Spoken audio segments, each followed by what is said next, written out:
Hello and welcome to The Beat, a news and talk program brought to you by the Center for Community Media at Worcester State University. On this episode, we have Allie Heimos, the Assistant Director for Marketing and Communication at ArtsWorcester. And as I mentioned on the opening, we're here with Allie Heimos from ArtsWorcester. Allie, welcome to the show. How are you doing today? I'm doing well. Thank you for having me. Absolutely. Now, could you start by telling us a little bit about what ArtsWorcester is all about? Yes, ArtsWorcester is a nonprofit art gallery. We are located in the heart of downtown Worcester, one block off of the Common. We serve contemporary artists in the region, so that's artists living here and now and making work here, primarily in the region, but we have members from as far away as Maine, New York. We show the work of artist members. Membership is open to all. There's no portfolio process. It's a very low threshold of entry for artists who are looking to exhibit their work. And we have multiple exhibition opportunities for everyone every year. Some of those are open to all of our members. Some of those are juried or competitive exhibitions. We have solo and small group shows as well, multiple collaborations with other institutions. We have professional development opportunities for artists where you would learn things like things that you don't even learn in art school, say, if you even go to art school. Things like accounting for artists or learning how to write an effective artist statement. And so we try to put those tools in artists' hands. We are there for artists at all stages of their career. That could be emerging, it could be established, you could be a student, you could be starting over after a long career, you could be an enthusiast. It's a range, and we are there to advance everyone under that umbrella, and we also exist to bring contemporary art to the public as well in as an accessible manner as we can. That's awesome. Now, I hear that you have there are a bunch of exhibitions that happen at ArtsWorcester through different partnerships as well. Could you tell us a little bit about what your partnership with the Worcester Art Museum is all about? And I guess the biennial exhibition is what I believe it's called? Yes, so the biennial exhibition, it's an exhibition we run every 2 years, so biennial. It's really the marquee exhibition that we offer because it is the most competitive. There's no theme, we just ask artists to bring us your best. And it's been showing some of the finest work coming out of the region since 1985. So this year is our 20th exhibition. The partnership with WHAM comes in with the prizes. The top honors for the biennial award that artist with a solo show at WHAM in the next season at the museum and an award of $1,000. So getting a solo exhibition at a major museum is a really big deal. We have a number of other prizes too, but that's what the partnership with WHAM looks like. And this will be the 4th year that we have that artist who wins get that solo exhibition. So I want to say, yes, last time it was Kat O'Connor. She had an exhibition of her beautiful underwater scenes, paintings and drawings. The work in past solo show exhibitions has always been some of the best, and I really imagine that this year will be more of the same. Oh, that's absolutely, yeah. Yeah, it's a great partnership. I just want to say I don't know of any other similar partnerships like this happening anywhere else where a contemporary artist is just awarded a solo exhibition like that at a museum. Right. It's a big deal. Oh, absolutely, yeah. Now, talking about the 19th annual college show, I believe you say that it's ongoing as of now? It is. Okay. The college show is on view right now. It closes on April 8th. It's on view in the Davis Art Gallery, which is on the 3rd floor of the building we're in. So you come in our doors at 44 Portland Street, you go upstairs, it's right there when you get off the elevator. The college show showcases the next generation of artists in the city and beyond. But it is primarily students who go to the colleges here in Worcester, including Worcester State students, I should add. If you go to Worcester State, Clark, Anna Maria, Holy Cross, and a couple others, you have institutional membership at ArtsWorcester, and so that gives you all the same benefits as regular artist membership at ArtsWorcester does. So the college show is frequently kind of an on-ramp for a lot of students to start participating in exhibitions and other opportunities that we offer. That's awesome. Yeah, it's juried, it's competitive, there are cash prizes, and for a lot of students, this is probably the first time they're showing their work in a professional exhibition context. Absolutely, that's a great way to get their foot in the door as well. Great first opportunity for them, I would say. Now, I believe there were 55 works I've selected for this exhibition. I believe so. The show was juried by Ellie Krakow. She is the Masmanian Gallery Director at it's Framingham State University. She selected works in all types of media. We always see traditional media like paint, photography, drawing. We're consistently seeing more new media as well, so that includes video art, site-specific installations, and she selected a range for people to see, and she also selected works by students who are not all studio art majors as well. We have psychology majors, we have biology majors, we have students in all types of concentrations, not just art students. That's awesome. Yeah. Now, backtracking here a bit, what kind of public programming is available to visitors of ArtsWorcester? If they were to come by, what would they see? Of course. Gallery hours are always free and open to the public. We are open Thursday through Sunday, 12 to 5. We also have receptions to celebrate every exhibition. Those are also free and open to the public. Programming frequently looks like artist talks, panel discussions, educational events to provide maybe more context around a show or a work, and those are free and open to the public as well. That's awesome. Now, talking about this year's exhibition, the theme this year is impact, which asks artists to consider humanity's complex relationship with the environment. Can you tell us more about what that's all about? Yeah, so Impact is the annual collaboration that we have with the Fitchburg Art Museum. So this is actually a separate show from the college show. I just want to make sure that's clear for everyone watching. And Impact is also on view right now. We actually have a reception on Saturday, March 4th, 12 to 3, to celebrate the artists in that show.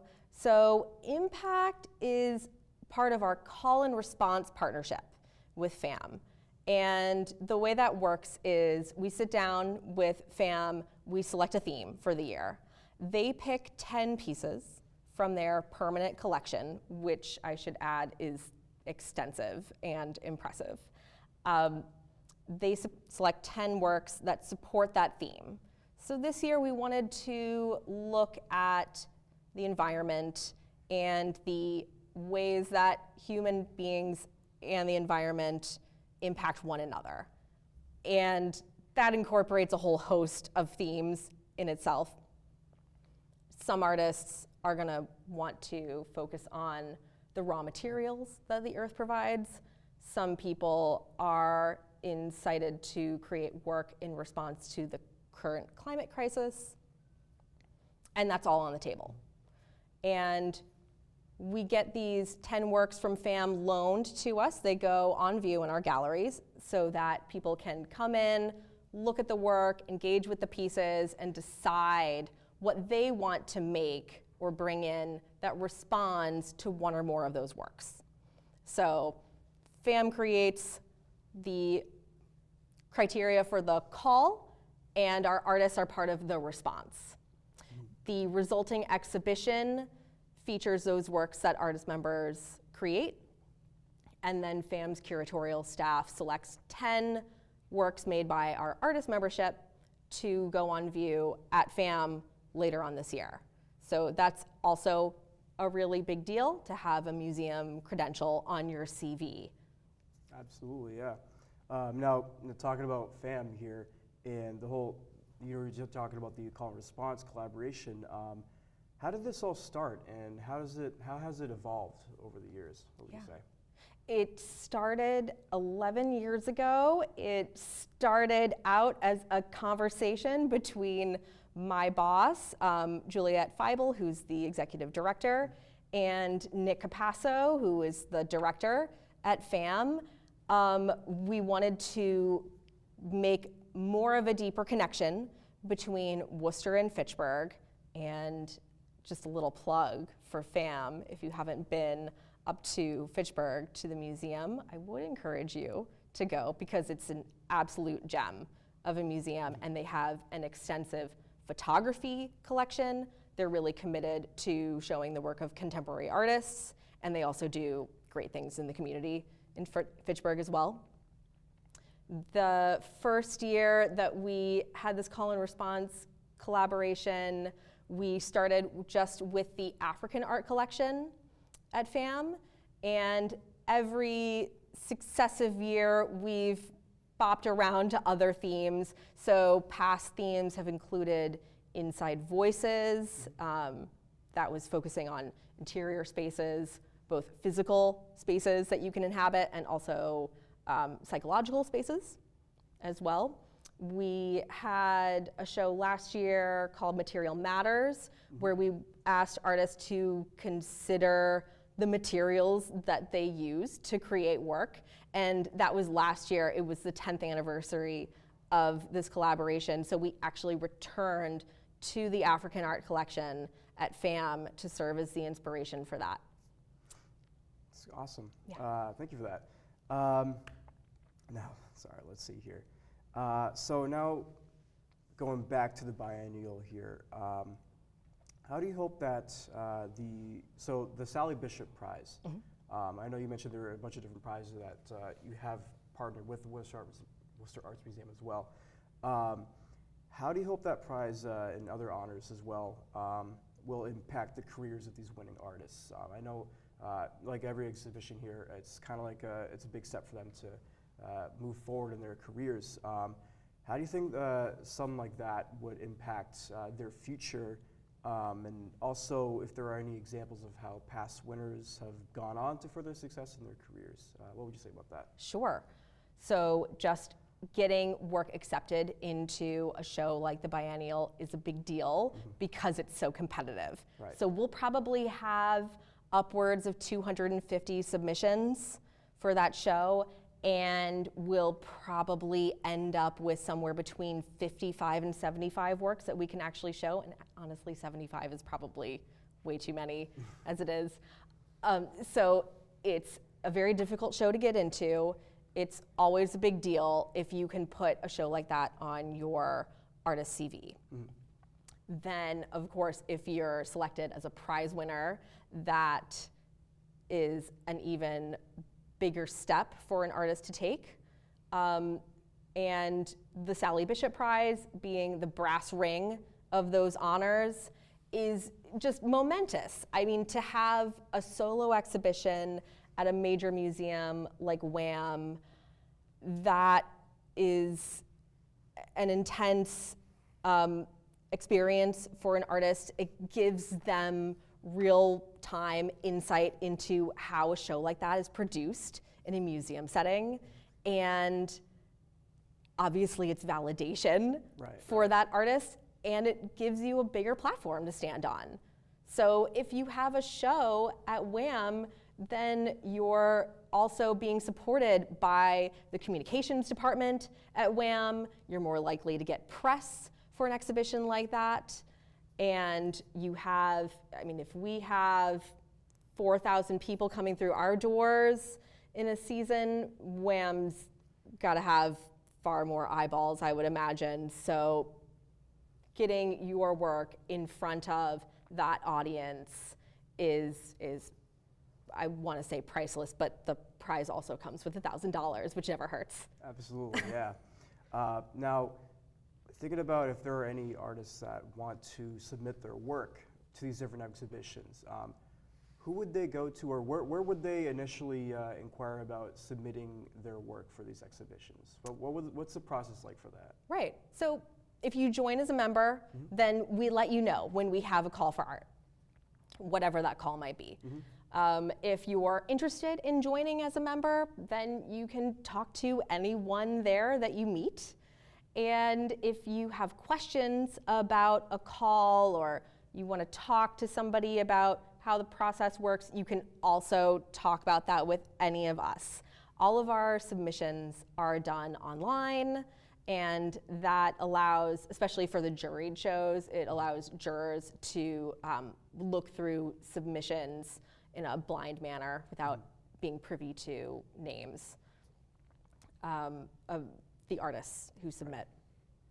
Awesome. Right, so it's all online, and then that also allows us to put every work in a show on our website too, so that makes the shows even more accessible to the public and also gives artists a space online where they can have their work associated with a professional gallery. It's a little bit more than what you asked for, but yeah. No, that's great. Yeah, thank you. Now, about the future here for ArtsWorcester, how does your envision for the future of contemporary art in the region? So yeah, what would you? Excuse me. Sorry.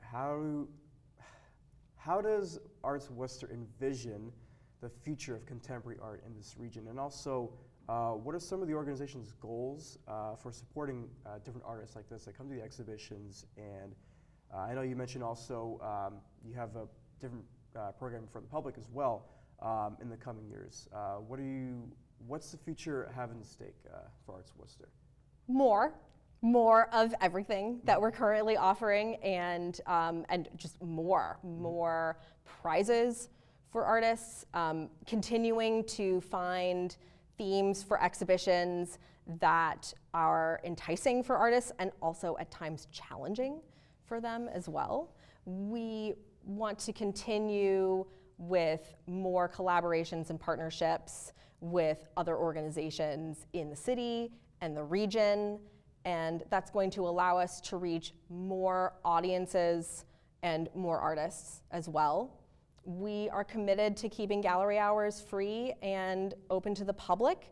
That's a really big deal, and it also creates an environment that can be more comfortable for some people. We see a lot of people who maybe don't know how to approach that space, and keeping our doors free and open really helps make them comfortable with coming into a space like that, and knowing that there is no expectation to buy something, although you can sell your work as an artist through our galleries. There's no expectation for visitors to come in and shop. They can come in and they can engage with work made by artists that are in their backyard and experience what they have to offer and what they have to say. Absolutely, awesome. Now, I know we talked about different exhibitions that are coming and also currently happening. Are there any other events going on that you'd like to touch up on or maybe talk about? So many.